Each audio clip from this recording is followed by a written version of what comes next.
Over 4,000 supporters are expected at the Tshwane's Heartfelt arena for the RISE Mzansi's Manifesto launch today. The party, which is barely a year old, will present what it calls a People's Manifesto while unveiling its political priorities, election campaign and legislative program.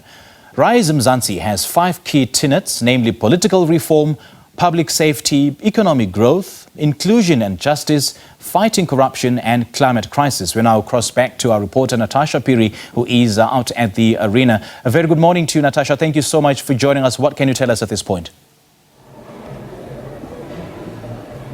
Well, thank you so much, Simpio. Well, at this moment, preparations are underway. If I'll just step out of the shot, and of course, my colleague Leapa will actually show you what's going on. Of course, preparations, like I said, are underway. The stage is set, and of course, the program is expected to start at 10 a.m. And then later on, we will get that address from party leader Songezo Zibi. Of course, like you've correctly said, that over 4,000 supporters of the party are expected to actually come through here in Tshwane at the Heartfelt arena. But let me just take this conversation further to the national chairperson of the party, and of course this is none other than Ms. Vuyiswa Ramokgopa. Thank you so much for joining us on SABC News, Ms. Ramokgopa. Thank you. Compliments, of course. So we expect over 4,000 supporters to actually come through here. And now the party leader, Songezo Zibi, has a mammoth task. So not only convincing these 4,000 supporters, but the 26.8 million, voters who are registered on the voters roll to say why they should vote for RISE Mzansi. Why RISE Mzansi? We've heard this rhetoric before that, yes, we're coming up with change. But I mean, what tangible things have you done for the people of South Africa? For young Natasha who's unemployed, why should she vote for RISE Mzansi? That's a brilliant question. Thank you, Natasha. So we launched 9 months ago on the 19th of April. And since then, our RISE volunteers and organizers have already been active in building and changing the communities in which we operate. We've established multiple food gardens for communities that are facing the scourge of hunger. We have built houses actually for people. And I'm saying not us building for them, but really mobilizing community members to do for themselves.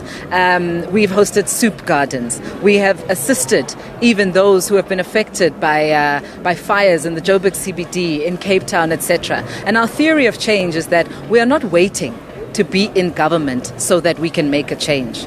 We believe in driving solutions today and now, every single day in the communities in which we operate. But of course we understand that to be able to make the kind of large-scale, far-reaching change that we need to make in one generation, we will have to contest for state power. And that is why we have actually put our hands up to contest the elections in 2024. And you're quite confident that post the elections, RISE Mzansi will be represented in various legislatures and the National Assembly. Now, the issue of the quotas of signatures is a contentious one. I mean, you know that political parties like yourselves, those who are unrepresented in Parliament, need 15%. So let's just say for a province like Gauteng, you'd probably need maximum roughly 15,000 signatures. Do you think you will get 50,000 signatures? We actually, the process is already underway. That's not a challenge for us. How many signatures do you have so far? I'll come back to that. But as it is, we've actually been very present on the ground for the last 9 months. We've gotten to a point now where we're signing up between 20 to 23,000 RISE Mzansi supporters a week. So that is the contact points that we have with the public on a weekly basis. So the process of signing signatures itself is a little bit more technical because, of course, you need the actual IEC forms. But we are well on our way. We're about 60% of the way to that quota, and we're anticipating being done with that in the next week and a half. The issue of funding comes under the spotlight. You know that the Political Funding Act, was actually introduced to ensure that political parties aren't captured, right? Now we've seen declarations by various political parties. You've now been registered as a political party. Everybody's just questioning, where does RISE Mzansi get the money from? You look at your launch, prim and proper. You look at the banners that you guys have. Your posters are everywhere, literally around every province. Where do you get the money from? I know we spoke to Makashule Ghana. He had said that, yes, you get donations from various people. But I mean, who are your donors? No, I mean, his answer is 100% right. South Africans are hungry for a credible political alternative, and they have outpoured their support for us, both financially but also in kind. We have actually recently submitted our Q3 declarations, and I think... Do you mind telling us? No, well, what I will say is they will be publicly available to any South African in the next couple of weeks. I think the IEC will put out the Q3 declarations in the next couple of weeks. For us, it's really not about, there's nothing to hide. We are proud that we have been able to ignite the imagination of South Africans, and given the strength of this team, the fact that we've worked and we've been in business, we've hosted events of this nature before. The execution that you talk about is not a function of money, it's a function of capability. Let this be a message to South Africans. If you give us your trust, this is how we will run your country.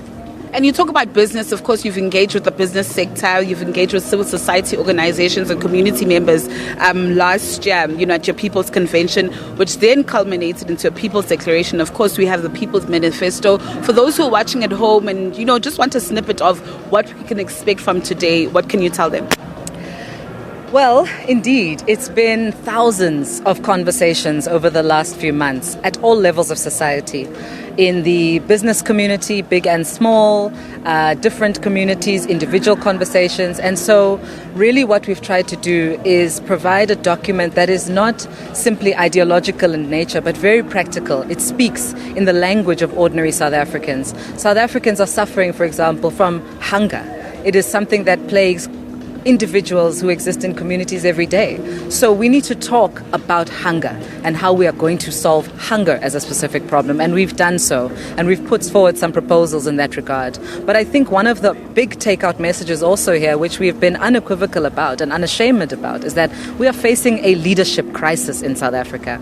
The leaders that we currently have do not have the capabilities, the competence, or the will to craft a vision and a future for our country. And so we need a radical change of leadership and in our own personal standards as a society of what we deem to be a leader in the political domain. And so that is a big project for us. And so in saying that, we've made a lot of proposals around how we seek to restructure government and how we seek to ensure that we are able to source the best leaders from all segments of society to lead us in the governance sphere. Of course, unemployment as well is top of mind for us, but any political party that tells you about creating jobs but cannot tell you how they're going to grow the economy is lying to you.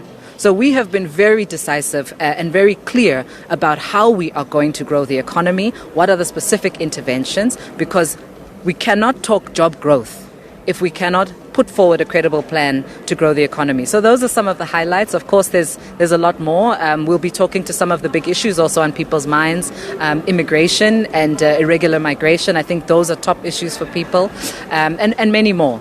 And the booklet, which I have in my hand right now, will be available as well for members of the public. Mr. Ramokgopa, the registration, final voter registration weekend is coming up on the 3rd and the 4th of February. As RISE Mzansi, what would be your contribution to ensure that more people go out to vote? I mean, the last registration weekend that we saw in November culminated in 26. Now the numbers went up from 26.2 million people who are registered on the voters roll, and now it's 26.8 million. More people are saying that, listen, more should be done. The IEC is also imploring political parties to actually play their part. Yeah. No, absolutely. I think we need all hands on deck. It's both our job, but also the job of civil society, of business, and all the various political parties to ensure that we turn out the public to register to vote. And even those who have registered need to ensure that they check their registration is up to date. And this is really, it's not just about us. It's about ensuring that our democracy is sound and credible. We are currently being led by a minority government for all intents and purposes, in that the 40 million people who are eligible to vote, of those 40 million people, close to 24 million people have opted out of voting. So that says to me that we have a serious crisis on our hands, even in terms of the stability and integrity of our democracy. So for us, we believe in this constitutional democracy, and we believe that we need to bring that power back to the people. And so we are calling on all unregistered voters and those who have not been registered correctly to come back to the polls.